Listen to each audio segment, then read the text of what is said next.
that Skullface ordered you to weaponize the vocal cord parasites. But you also said he wasn't the reason. And he wasn't. I was seduced by the parasites. That is a fact. How? You mean from your curiosity as a scientist? That I cannot deny. But there is more to it. The story goes back to the 19th century, to my earliest memory. One day, a man from the government visited our Hogan, our home. I cried as he yanked me from my mother's arms and took me away to an Indian boarding school. From that day forward, I became George. This was the name my teacher gave me. I was forced to give up my Diné name, forbidden from speaking anything but English. If we dared utter a word of filthy Navajo, the teacher made us eat a bar of soap. Yeah, that was the U.S. government's education policy for Native Americans. To erase our words was like erasing our people. Their education was tantamount to ethnic cleansing. Over time, the overt persecution of our language stopped. But to this day, it continues to be eaten away by the lingua franca, that is English. Many of the Diné outside the reservations can speak nothing else. And it isn't just our language. Across the world, minority languages are being destroyed by dominant languages. Many are on the verge of extinction. Enter the vocal cord parasites. Yes, I began thinking that minority languages needed some sort of deterrent against dominant languages. In order that their peoples and cultures would survive. It was then that I came across literature at the Foundation claiming that man acquired language thanks to a type of parasite, one that distinguishes between languages as a precursor to reproduction. If I could just resurrect it, make it more pathogenic, I would have my deterrent against English. But I failed to hide that aim from Skullface. He noticed. Yes, I wanted to retaliate against the English language, though never did I intend to actually use it as he planned. You know how the story ends. I was forced to study how to make the parasites compatible with all the world's languages. All but English. However, he in fact secretly isolated an English strain. I will not be held prisoner by the man's phantom. The English strain must not be allowed to exist either. The map has been updated.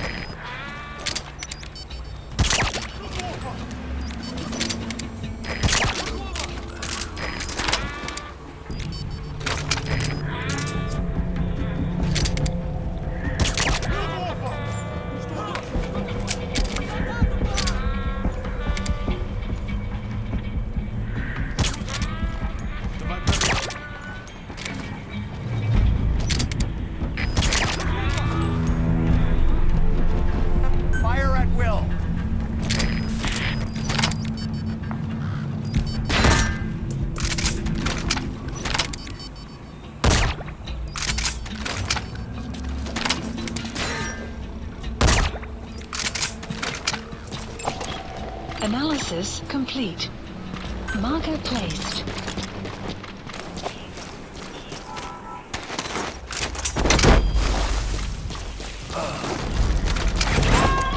Analysis complete. You gotta extract him. You have arrived at your destination. Analysis complete. Analysis. Subject on board. Leave the rest to us.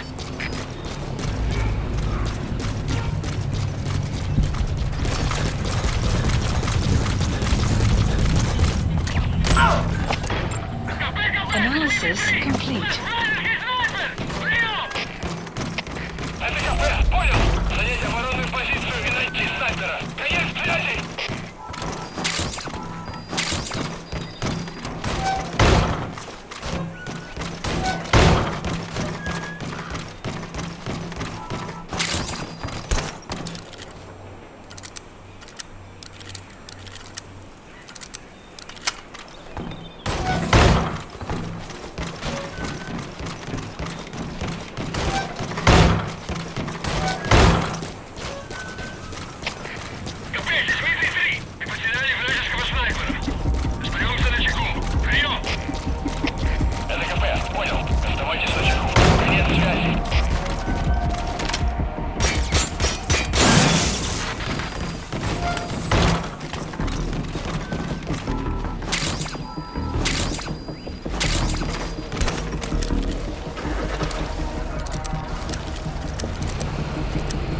Analysis complete.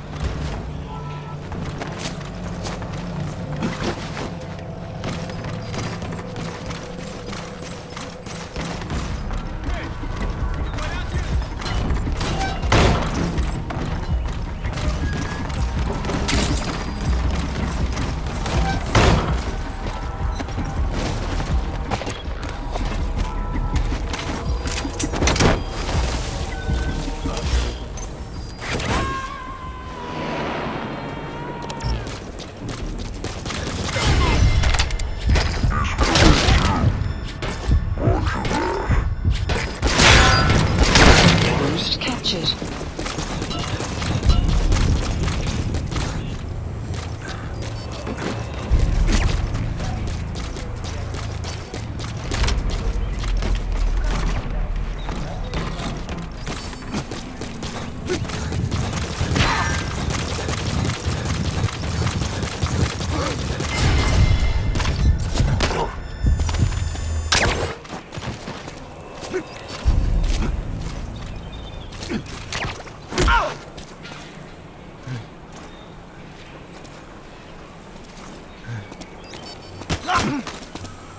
Speak. Where are your friends?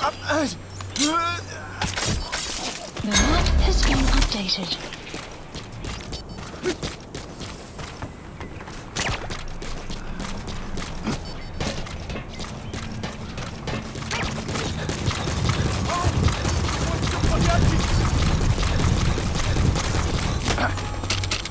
Speak. Where are the others? The map has been updated.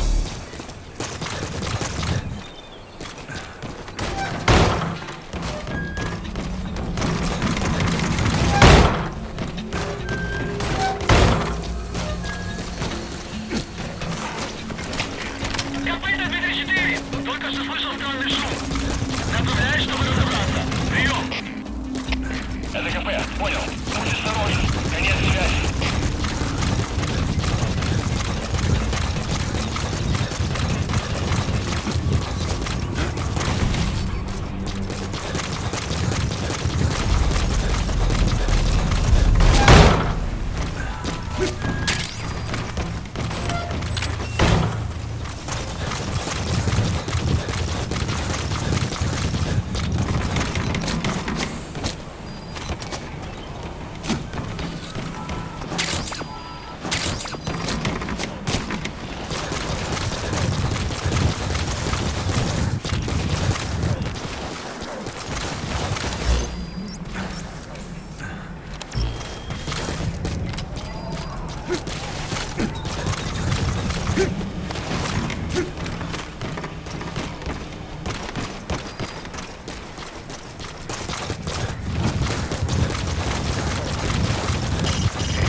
Taking out the power system now will limit the enemy's activities at night.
disrupt communications between enemy outposts by destroying comms equipment.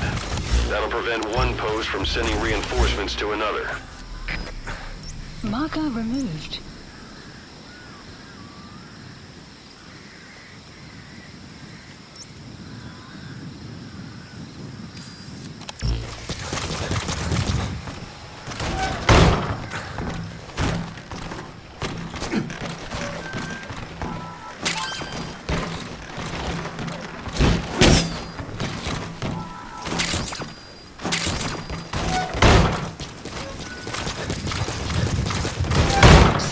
Set shortly.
Extraction arrived at Mother Base.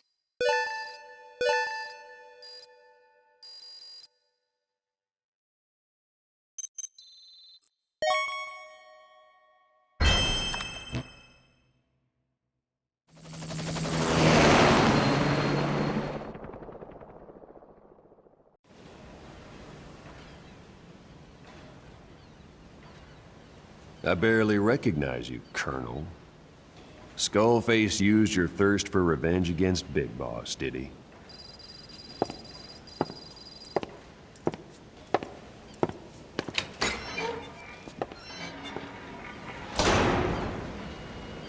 Boss, I've updated the mission list.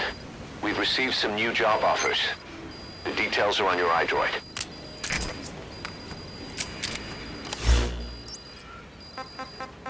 Please select a mission.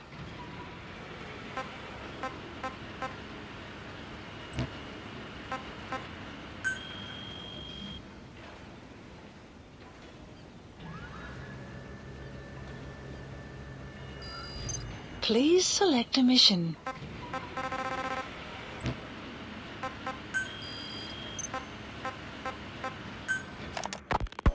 A ruler's greatest wealth is not money or land. It is the number of individuals under his control. Subjects who work, consume, are there to be used as pawns in war. For a capitalist ruler, his people's power becomes his power. You are the same. With your diamond dogs, you spin it with your speeches. But what you're doing is bringing as much talent as you can into your little domain. Every person another feather in your cap. Yes, since ancient times, every civilization's ruler has had the same idea. When people unite under one will, they become stronger than the sum of their parts. And the one will is the ruler's will. And what do rulers use to bring people together?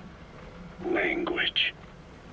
In the Old Testament, it is written that only one language was spoken in Eden. A shared tongue that united all of humanity. Please select a landing zone. Mankind eventually Roger. was aware of its power and harnessed that strength to build a tower to the heavens. The mighty Tower of Babel. This angered God, who splintered the language of man, and the tower was never completed. Languages emerged, and the earth was divided as men went their separate ways. Every age is the same.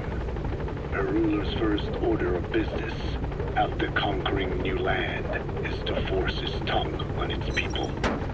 Ancient Rome, Napoleon, and now Zero. Please select English a landing is zone. wreaking havoc around the world right now. The British Empire tilled the land with blue as its home, then began planting the seed that is English. Eventually, American capitalism became the new instrument. To play its game of wealth, you only had to abide by one rule: English. By exploiting people's desires, English has become a leash that people gladly wear around their necks, it would seem. Side ops list updated. Mission list updated.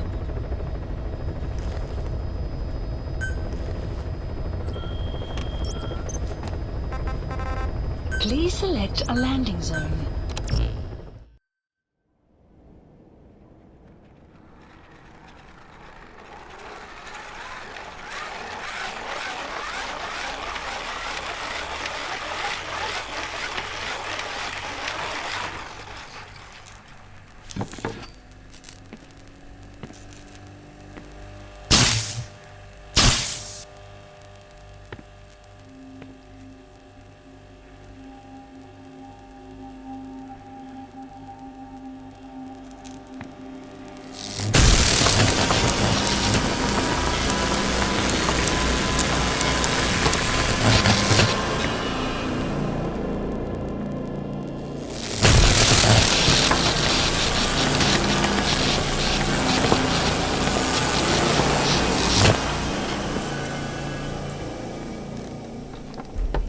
Talk?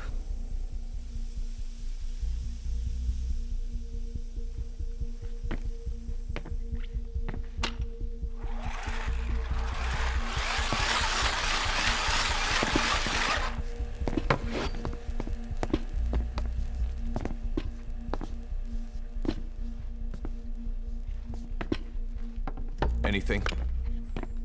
Still living up to her name. How about you drop the act?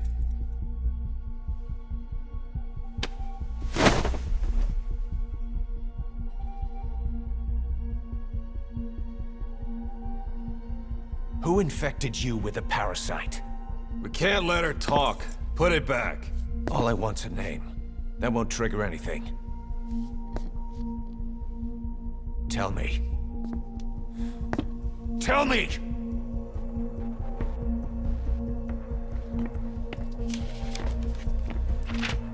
Your lungs have been barbecued.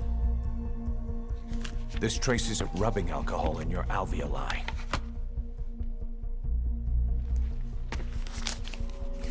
This was found adhered to your lungs, intact.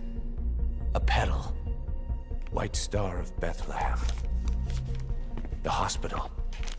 Skullface sent you to Cyprus to kill Snake.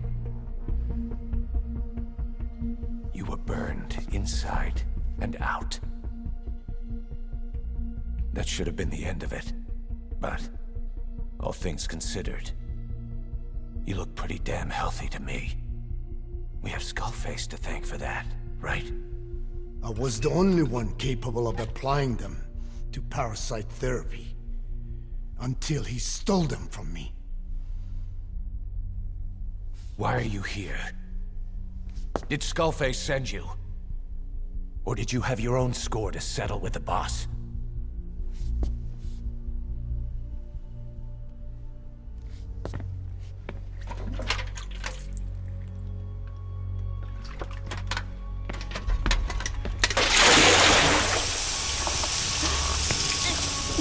Refreshing? Salt water. No! She'll die!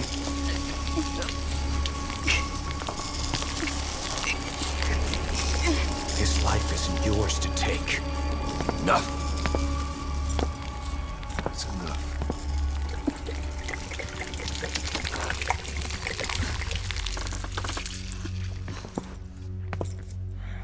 If she wanted to kill the boss, he'd already be dead. Same goes for us. She's had plenty of chances. She can talk. She's not here to kill anyone. You're wasting your time. It doesn't matter why she's here. She works for you now. She's in love with the legend.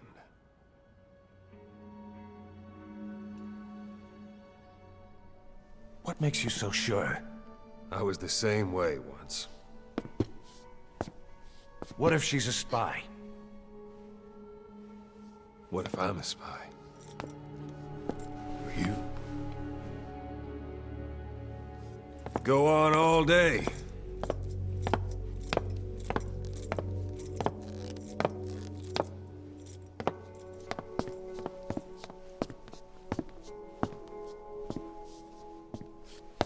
Boss. Let her go. She won't speak, so she can't spread the infection.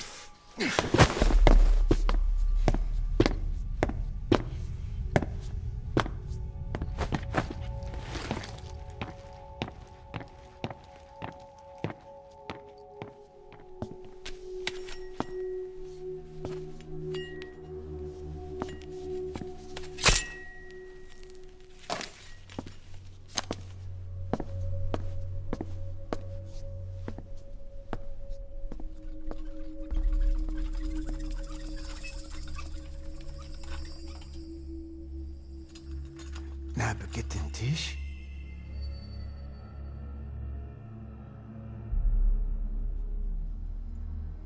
مش ناقة انتي. Oh.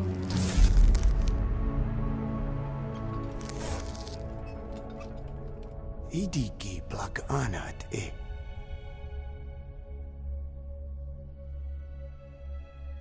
Oh. Ako kode jisdes ni. دنه بالزاد.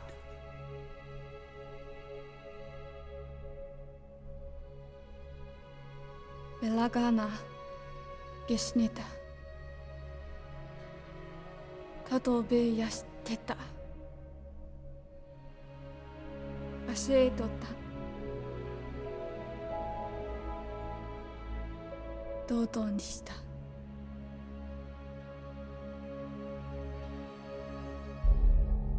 Dodoにした。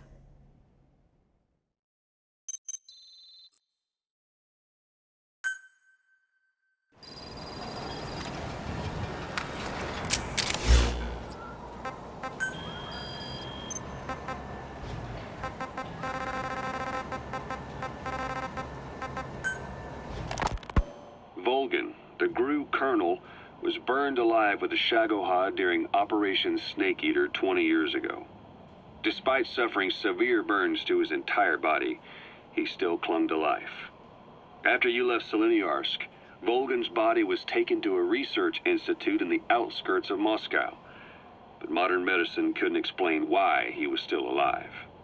Not that the Colonel was any ordinary man to begin with. That constant electric current he had running through his body that he could unleash at will, to be honest, I was always uncomfortable around him. Thought I might get electrocuted just by standing nearby. The institute studying him was tasked with investigating and developing human paranormal abilities. The comatose Volgan was used to further the Soviet Union's research into such abilities. But not long ago, the facility burned to the ground, and Volgan's body was never found among the rubble, even though the fire started in the room where they were keeping him. This occurred at around the same time you woke up.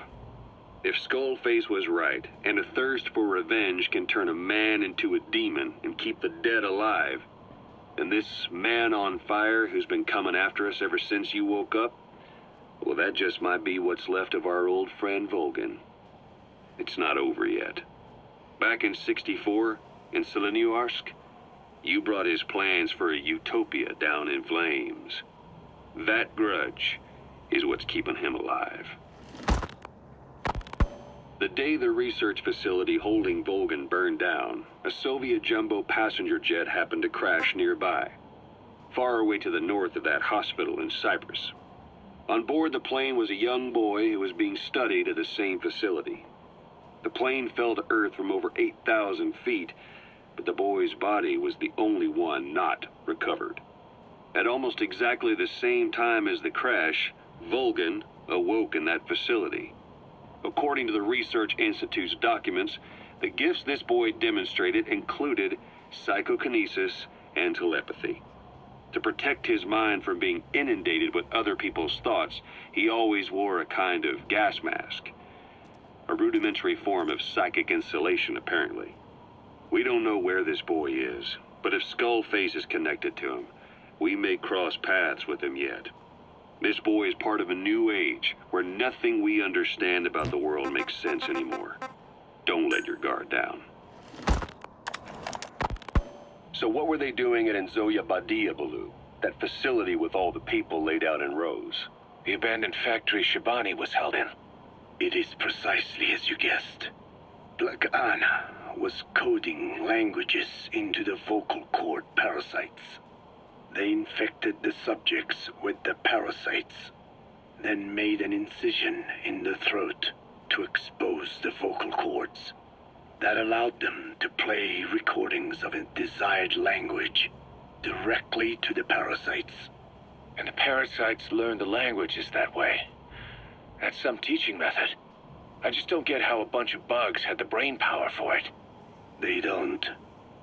Do not judge them by human standards. They do not learn as a function of intellect. Then how do they do it?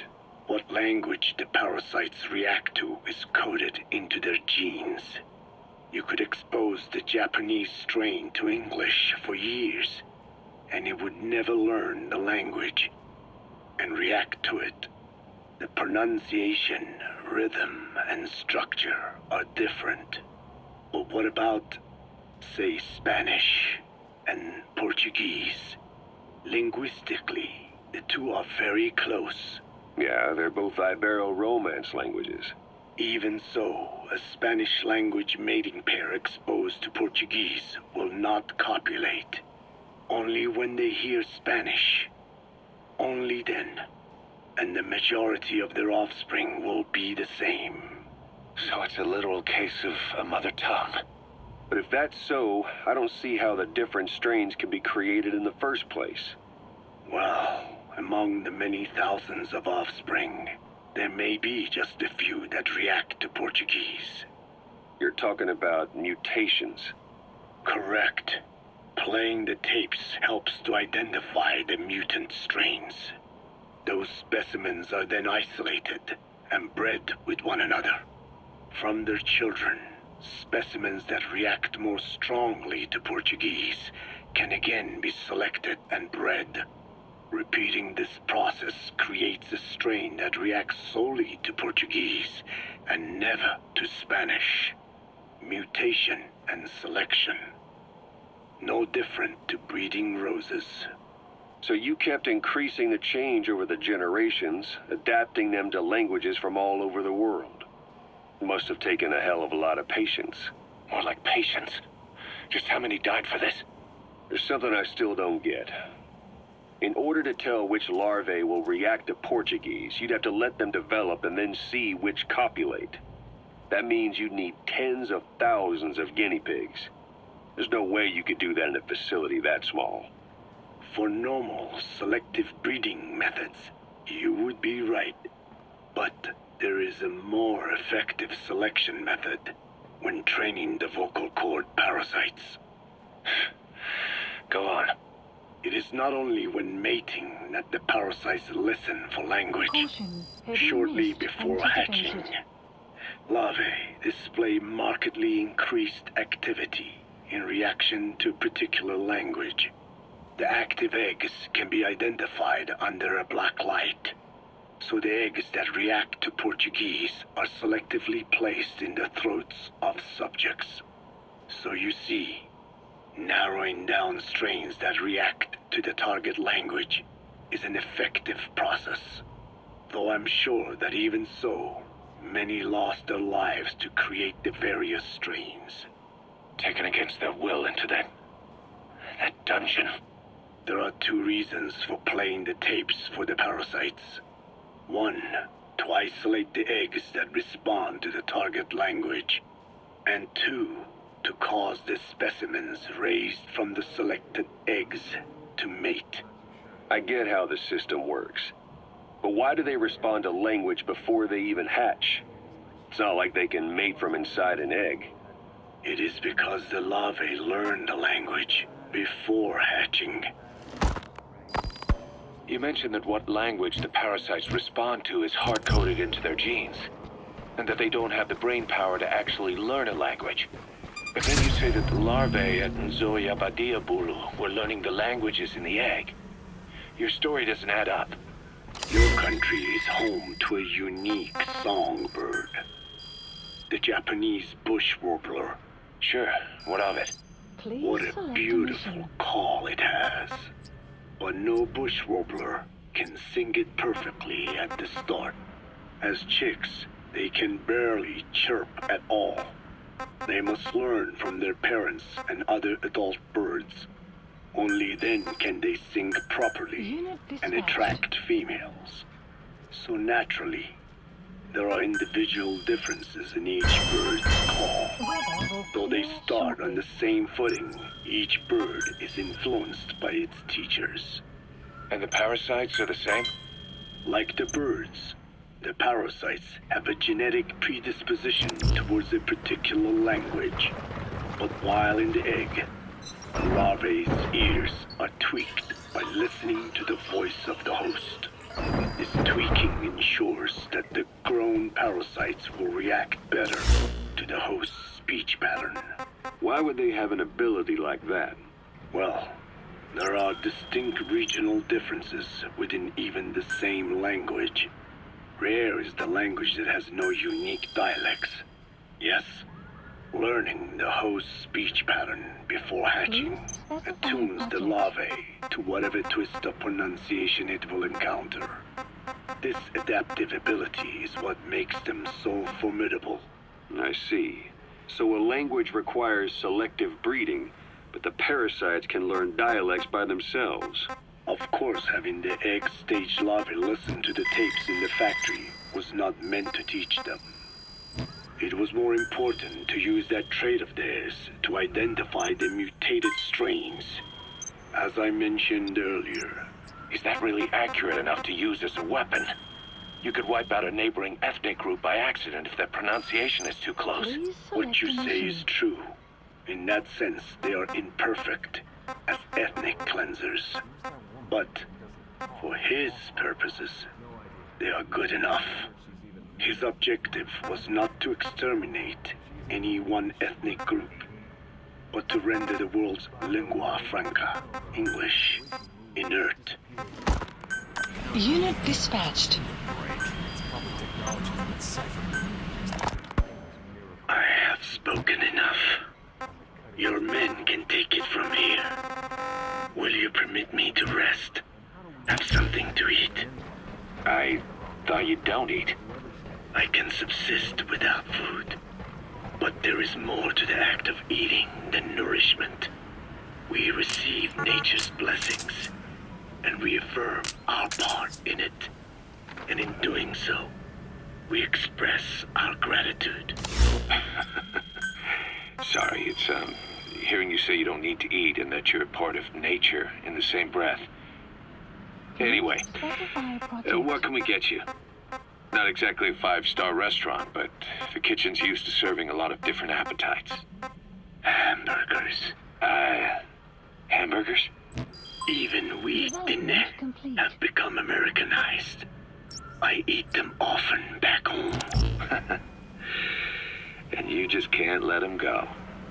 Well, as far as symbols of the American Empire go, hamburgers are pretty good. The victory of capitalism. Your people suffered so much at the hands of America. And you ask for hamburgers. We have suffered more than you can know. But I do not see hamburgers as an accomplice. A single dish, providing a balanced helping of nature's blessings. Meat, grain, and vegetable. How could anyone hate such a magnificent thing? Says the guy who can survive on photosynthesis. Balance has nothing to do with it. You just like a good burger. That is also true. Be warned, though. I have very high standards. Don't worry. I do too. Roger. One good old-fashioned all-American icon coming up. I look forward to it.